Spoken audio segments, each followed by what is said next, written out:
பொலிவுடன் மாலை நியூஸ். கடலூர் மாவட்டம் ஸ்ரீ முஸ்னம் ஒன்றியத்திற்கு உட்பட்ட ஸ்ரீ ஆதிவராக நல்லூர் ஊராட்சியில் ரேசன் கடை முதல் வடக்கு தெரு வடிகால் வாய்க்கால் வரை வடிகால் வாய்க்கால் அமைத்திட வேண்டும் 10 அம்ச கோரிக்கையை வலியுறுத்தி புரட்சிகர சோசியலிஸ்ட் கட்சி சார்பில் சாலை மறியல் நடத்தப்போவதாக இருந்த நிலையில் ஸ்ரீ முஸ்னம் வட்டாட்சியர் அலுவலகத்தில் சமாதான பேச்சுவார்த்தை நடைபெற்றது. இதனால் சாலை மறியல் கைவிடப்பட்டது.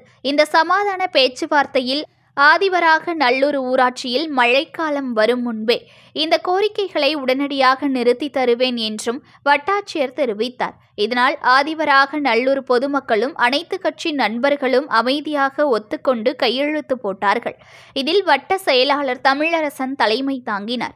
மாவட்ட செயலாளர் பட்டுசாமி, பாமக மாநில செயற்குழு வெற்றிவேல், மாவட்ட செயற்குழு சசிகுமார், சதீஷ் ராஜராமன், தமிழக வாழ்வுரிமை கட்சி சார்பில் ராஜேந்திரன் பாலு, விசிக நிர்வாகிகள் மற்றும் ஆதிவராக நல்லூர் பொதுமக்கள் கலந்து கொண்டார்கள். அடிப்படை வசதி, சாலை மற்றும் கட்டிடங்கள் அமைத்துத்தர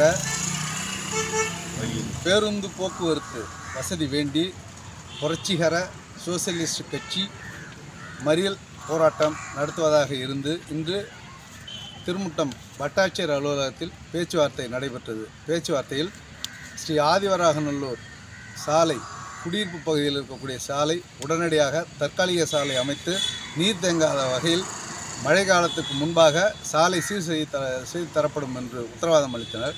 மற்றும் அனைத்து கோரிக்கைகளும் பேருந்து வசதி ஏற்படுத்தி தர சம்பந்தப்பட்ட அலுவலரிடம் பேசி உடனடியாக பேருந்து வசதி செய்து தரப்படும் எனவும், மற்றும் கிராம தேவைகள் அத்துணையும் உடனடியாக நிறைவேற்றி தருகிறோம் என்ற உத்தரவாதம் அளித்ததின் அடிப்படையில் பாட்டாளி மக்கள் கட்சியின் சார்பாக நாங்களும் கலந்து கொண்டு ஊர் பொதுமக்கள் கட்சியின் அனைத்து கட்சியினரும் கலந்து கொண்டு இந்த கோரிக்கையினை ஏற்று இந்த மறியல் போராட்டத்தை தற்காலிகமாக ஒத்திவைத்தது போல தற்காலிகமாக நாங்களும் அவர்களோடு ஒத்துழைப்பு நல்கி ஒத்திவைத்திருக்கிறோம்.